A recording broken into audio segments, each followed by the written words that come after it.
everybody, welcome back to the Modern Green Bay and Western on WiscoTrains. My name is Gabe, and today we are working on the scenery for the Embarrass River as part of our New London Water Series projects. So as I'm talking here, I'm going to show you some before videos of what the area looks like. Honestly, I think it looks pretty cool with just the foam and the plywood and the trains and the track, but we're going to make this look a lot better. We have a lot to do in this one. Everywhere from doing the riverbed to ballasting, scenery, to putting in the water. So we have a lot to get in on this one. This is the first time in a long time that I have done anything water related on a model railroad. It's probably been over a decade, if not more. So yeah, let's get into this one. Okay. So I mentioned in the last video that was part of the New London Water Series, which was about sealing up the riverbed, that I wasn't certain about what I was going to do here, and I decided I'm going to try and make this look a little better. And in order to fix that, I'm going to use some more hardboard. This is a leftover piece I have from when I did the backdrops and primed it, so I'll be ready to go to take some blue paint. And I'm going to cut out a 1-inch tall piece that is just wide enough to essentially span the distance from this point here, essentially, to here. So just where the water is going to meet with the backdrop. The rest of this, like I said, there's going to be scenery on both banks, and it's going to be pretty lush. It won't just be like a sandy bank here. So it'll be easy to cover up the holes here, and I won't have to cut some strange shape and kind of guess or make a pattern that's a pain in the butt. But I think it'll be a simple and elegant solution, hopefully, for my problem here. I was a little afraid I was going to have to do this, but for this piece to fit in here better, I'm going to cut out a little bit of my foam and a little bit of the caulk that I had put down.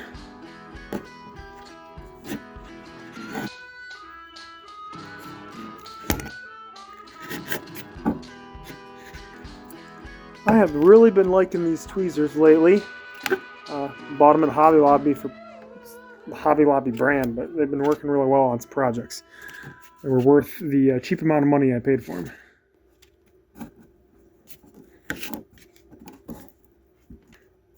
Okay, that ought to do it. Time to seal that in.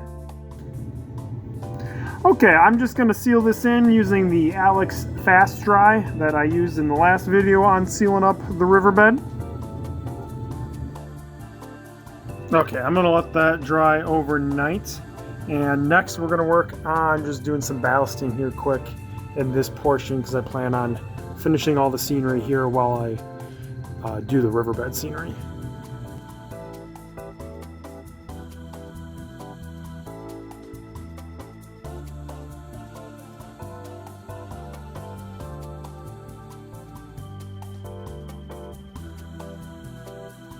With the ballasting done, I realized one more thing I need to do kind of prep work wise, because I want to do the scenery, is I need to fill in behind these abutments.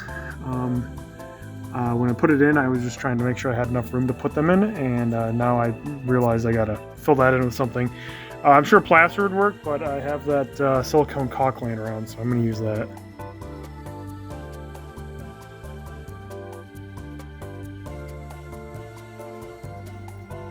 And I'm going to do the same on the other side. This side doesn't have as big as holes, but I still don't want to just fill that up with scenery parts and stuff. And then I'm just trying to give it a little better texture or flatten it out a bit with this end of an old paintbrush. It doesn't need to be perfect, but I don't want it to look like, well, caulk.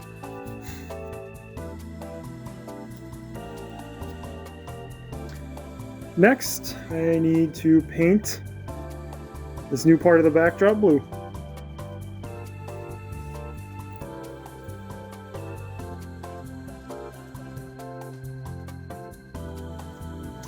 I also have some touch-up to do on the backdrop here. Some paint that got smeared up here during a different project. Okay, now that all of that kind of prep work is completed, we can actually get to work on the river itself. So to start, I'm going to paint the deepest parts of my river, or where at least I want it to appear to be the deepest parts of my river, black. Doesn't have to be precise. We're going to be putting in other scenery, but I want that portion of my river to be the darkest and look deepest. One thing to note about this, always remember that when rivers flow, the outside of the curve is always the deepest spot. It's just the way they naturally work. So that's why I'm kind of keeping it to this side. I'll get underneath the bridge there with a smaller brush. I'm kind of freelancing this portion of my layout in the sense that this is probably going to look like a much nicer, much more inviting river than the real Embarrass River. So I kind of want something that's going to look real good and look real nice when you first walk in. So that's kind of my reasoning for making it look a little nicer and more inviting than the real one. A lot of this is already painted brown, but I'm going to go in and paint the rest of the caulk and other showing pink areas of the foam brown even before I start doing any scenery. That way I don't have to worry if I miss a spot, will I have pink showing through. Okay, we're over here at the workbench to kind of talk about the items that I'm going to use for the scenery, specifically the riverbed itself and the surrounding area. You know, I use normal ground foam and coarse ground foam. I also use dirt. You've seen my other videos for scenery when it comes to, you know, land. You know, I've showed you how on the Foxy Sneak Off project, how I make my background trees and stuff. Not really what I'm trying to cover here. That stuff's all going to get used, but I'm more interested in what I'm using in the riverbed itself. And I have 3 separate things here right now that I'm going to show you and kind of go over what my ideas are for them. Okay, first I have this Tallest from Woodland Scenics. Buff medium. This is going to be used for kind of some of the river's edge where I think maybe like having a break wall would be appropriate. And then also it's going to be used for river rocks and stuff like that. I got the medium because these are going to look really big in N scale. But I just wanted something a little more uniformed, a little more tan in color, considering most of the natural stuff I find is more brown in color. Okay, this is definitely not sand that I stole from my son's sandbox and then sifted through this.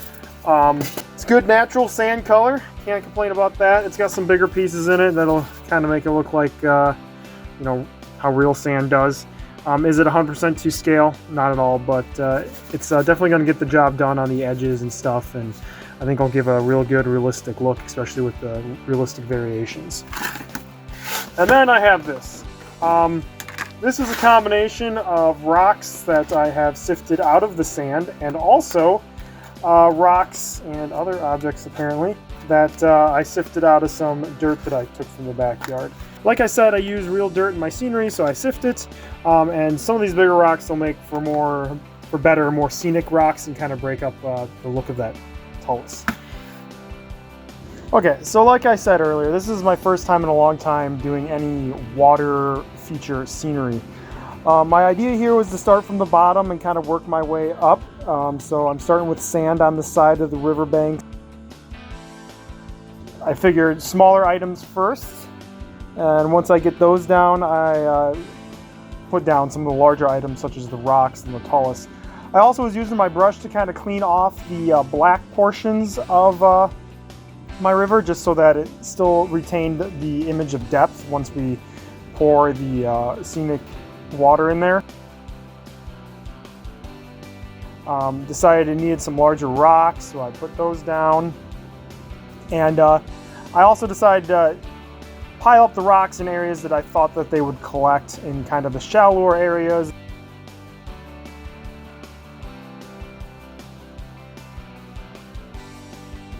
So then I started working my way towards the front, and I really like how those rocks underneath the bridge look there. I thought they kind of turned out really well.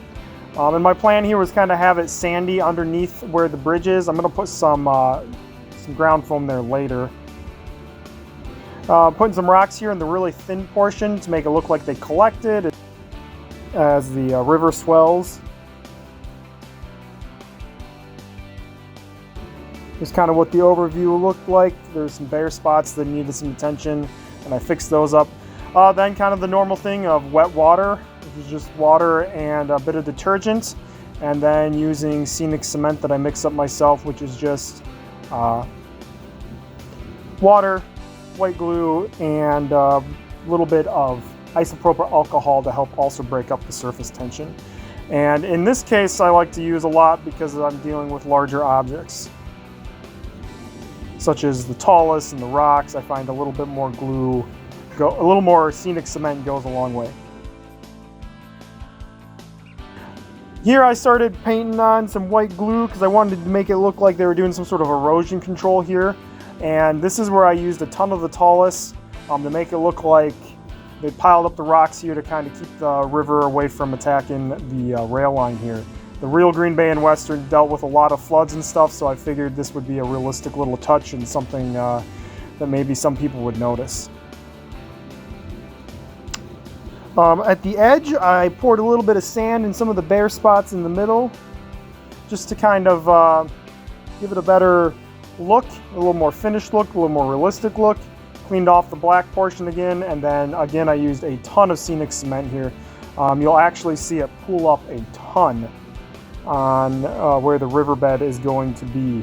So it looks really good, and I'm quite satisfied with the results.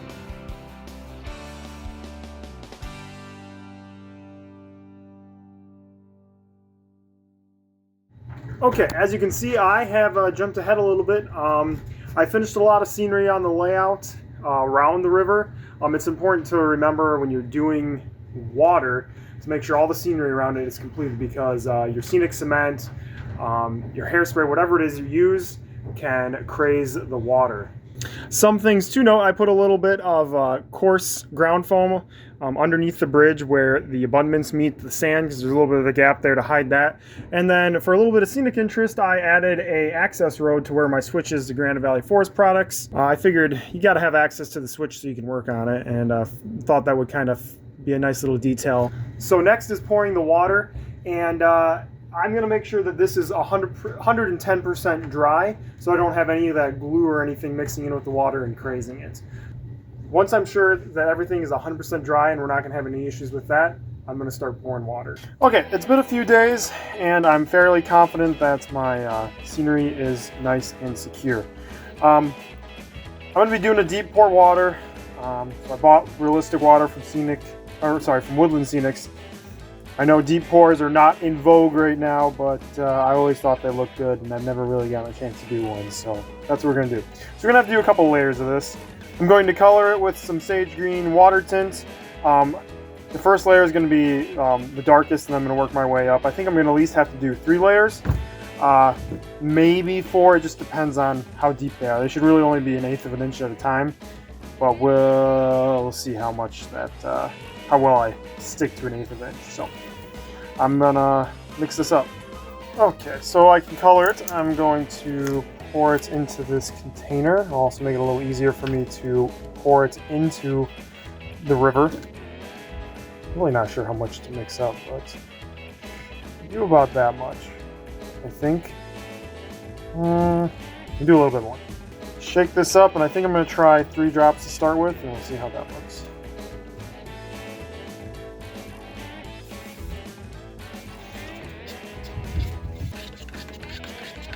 Okay, that looks fairly well mixed. I think that's dark enough for the base. Okay, well, here goes nothing. We're going to use this to help pour our water in. You can see I did a little bit of testing back there. And I'm just going to try to drizzle this onto the plastic here to help it guide it in there. And we totally missed it.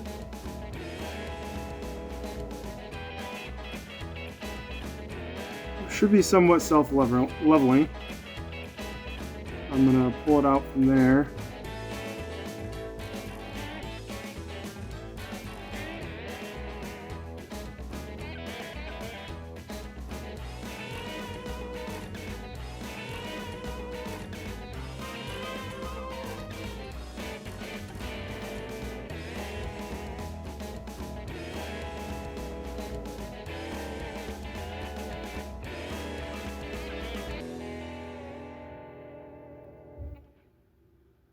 I'm also going to use a paintbrush to kind of work this in some spots and kind of break the surface tension.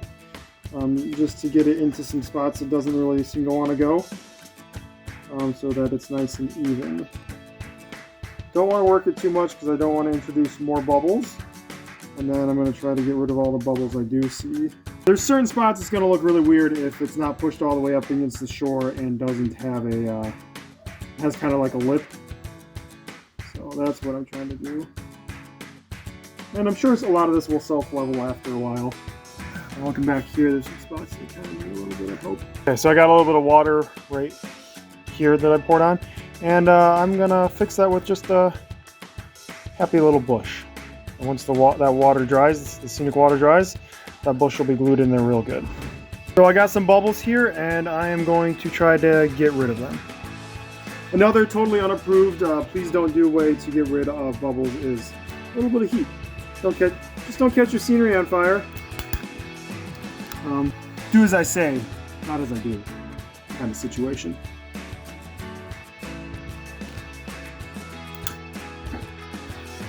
So one thing you'll note about Woodland Scenic's water is it says not to use with PVA glue, which from what I understand, like Elmer's white glue, which I use to make my scenic cement, is PVA glue.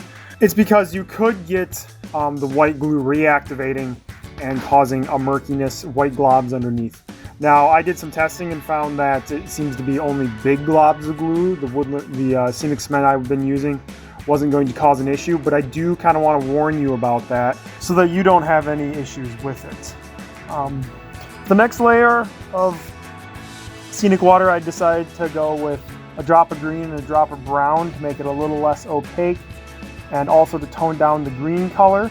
And when you're pouring the water, don't worry about it looking cloudy and stuff. That's what it looks like when it first gets poured, and then it starts to solidify, harden up, and becomes the correct color.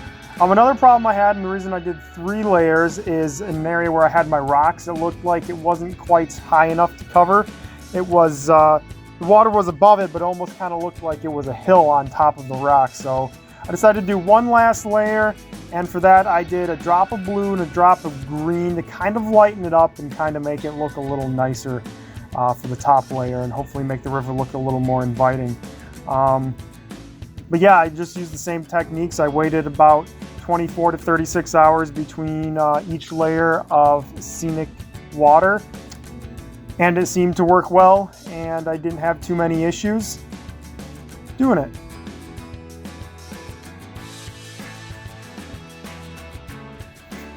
Okay, I have let everything on the layout dry for at least 48 hours, and I'm going to call the project done for the time being. There's still some things that we could get done, but let's look at some videos of the trains running through the scenery.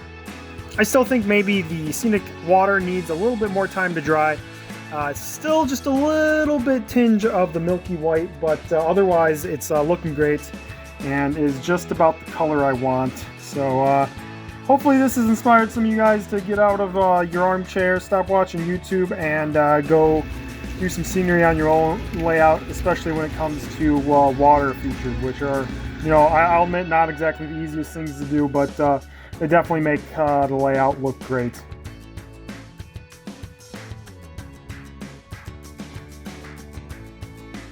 So thanks for watching. I look forward to seeing everybody in the next video. I hope you liked this one, and if you did, please watch some more. Have a great rest of your week. Bye.